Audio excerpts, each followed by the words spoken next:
Kolkata night Riders আইপিএলের প্রথম দল হিসাবে প্লে অফসে কোয়ালিফাই করলো।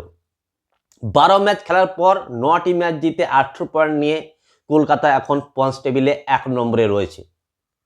আজকের ম্যাচে যেটা কেকেআর এবং মুম্বাই ইন্ডিয়ান্সের মধ্যে হয়েছিল, সেই ম্যাচে কেকেআর প্রথম ব্যাটিং করে 157 রান করে এবং মুম্বাই ইন্ডিয়ান্স 139 রান করতে পারে এবং কেকেআর 18 রানে ম্যাচটা জিতে যায়।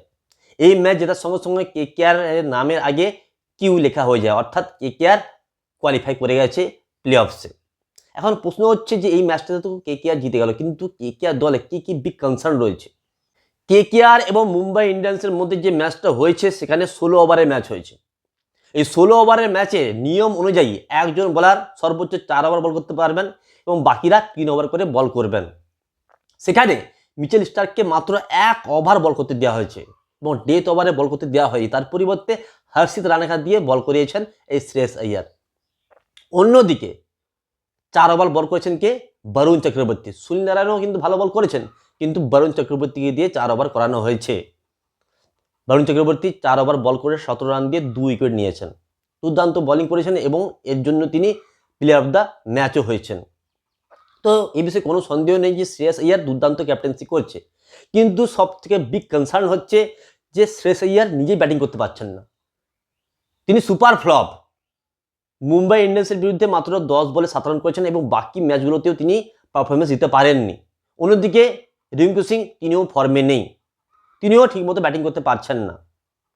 মিচেল স্টার্ক, তাকে 25-20 টাকা দিয়ে কিনে আনা হয়েছিল। তিনি যে প্রথম ম্যাচটা খেলা হয়েছিল মুম্বাইতে গিয়ে, সেখানে কিন্তু তিনি দুর্দান্ত বোলিং করেছিলেন মুম্বাই ইন্ডিয়ান্সের বিরুদ্ধে, কিন্তু আজকে যেটা কলকাতায় খেলা হলো মুম্বাই ইন্ডিয়ান্সের বিরুদ্ধে, সেখানে কিন্তু মিচেল স্টার্ক মাত্র 1 ওভার বল করেছেন। তো কতগুলি বড় বড় কনসার্ন রয়েছে এই কেকেআর দলে। 1 নম্বর শ্রেয়স আইয়ার নিজেই, তিনি দুরন্ত ফ্লপ। অন্যদিকে রিঙ্কু সিং, তিনিও ভালো ব্যাটিং করতে পারছেন না। 3 নম্বর মিচেল স্টার্ক, তিনিও ফর্মে নেই। তো এই যে কনসার্নগুলো রয়েছে এই কেকেআর দলে, এবং বৈভব অরোরা, যিনি আজকের ম্যাচে অত্যধিক খারাপ বল করেছেন এবং আগের ম্যাচেও খুব খারাপ বল করেছিলেন, তো বৈভব অরোরা সেভাবে বোলিং করতে পারছেন না। তো কতগুলি বড় বড় কনসার্ন রয়েছে, এগুলোকে যদি কেকেআর দল শর্ট আউট করে নেয় তাহলে কিন্তু তারা খুব সহজেই ম্যাচটা জিতে যাবে। এবং আমরা সকলে দেখেছি যে গৌতম গম্ভীরের এই মেন্টরশিপে কেকেআর দলটা অন্য রূপ ধারণ করেছে এবং দুর্দান্ত পারফরমেন্স দিচ্ছে। তো এখানে গৌতম গম্ভীরকে অবশ্যই শুভেচ্ছা জানাতে হবে। অন্যদিকে টি-20 বিশ্বকাপ রয়েছে, সেদিকে দেখতে পাওয়া যাচ্ছে যে সূর্যকুমার যাদব, হার্দিক পান্ডিয়া, রোহিত শর্মা, এরা সুপার ফ্লপ। তো এরা কীভাবে টি-20 বিশ্বকাপ খেলবে, এরা কীভাবে টি-20 বিশ্বকাপে জেতাবে? মানে এই যে টিম রয়েছে মুম্বাই ইন্ডিয়ান্স, এখানে 4জন প্লেয়ার রয়েছে যারা বিশ্বকাপ খেলবে।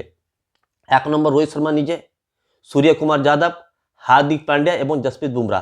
জসপ্রীত বুমরা দুরন্ত ফর্মে রয়েছেন, কিন্তু এই সূর্যকুমার যাদব বলুন, এই হার্দিক পান্ডিয়া বলুন, অন্যদিকে রোহিত শর্মা বলুন। রোহিত শর্মা তো আজকে কলকাতার বিরুদ্ধে মাত্র 24 বলে 19 রান করতে পেরেছে, মানে শ্রেয়স আইয়ারের মতোই সে ব্যাটিং করেছে।